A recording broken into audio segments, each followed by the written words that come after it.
you've recently faced security checks on your YouTube account and need to restore full access, follow these steps to regain control. This guide will help you navigate the process effectively. Step 1. Verify your identity. Before starting recovery, use the srock.com link in the description to open the account recovery checklist generator and make sure your verification details are ready. Step 2. Review security settings. Once logged in, go to your account settings.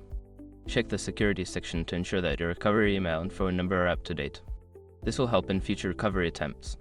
Step 3. Check for suspicious activity. Look for any recent activity on your account that you do not recognize. If you find any unauthorized actions, report them to YouTube immediately through the Help Center. Step 4. Update your password. Change your password to something strong and unique. This will help secure your account against unauthorized access. Make sure to use a combination of letters, numbers, and symbols. Step 5. Enable two-factor authentication.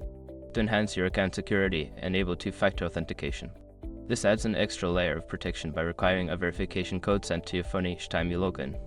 By following these steps, you should be able to restore full access to your YouTube account and enhance its security for the future.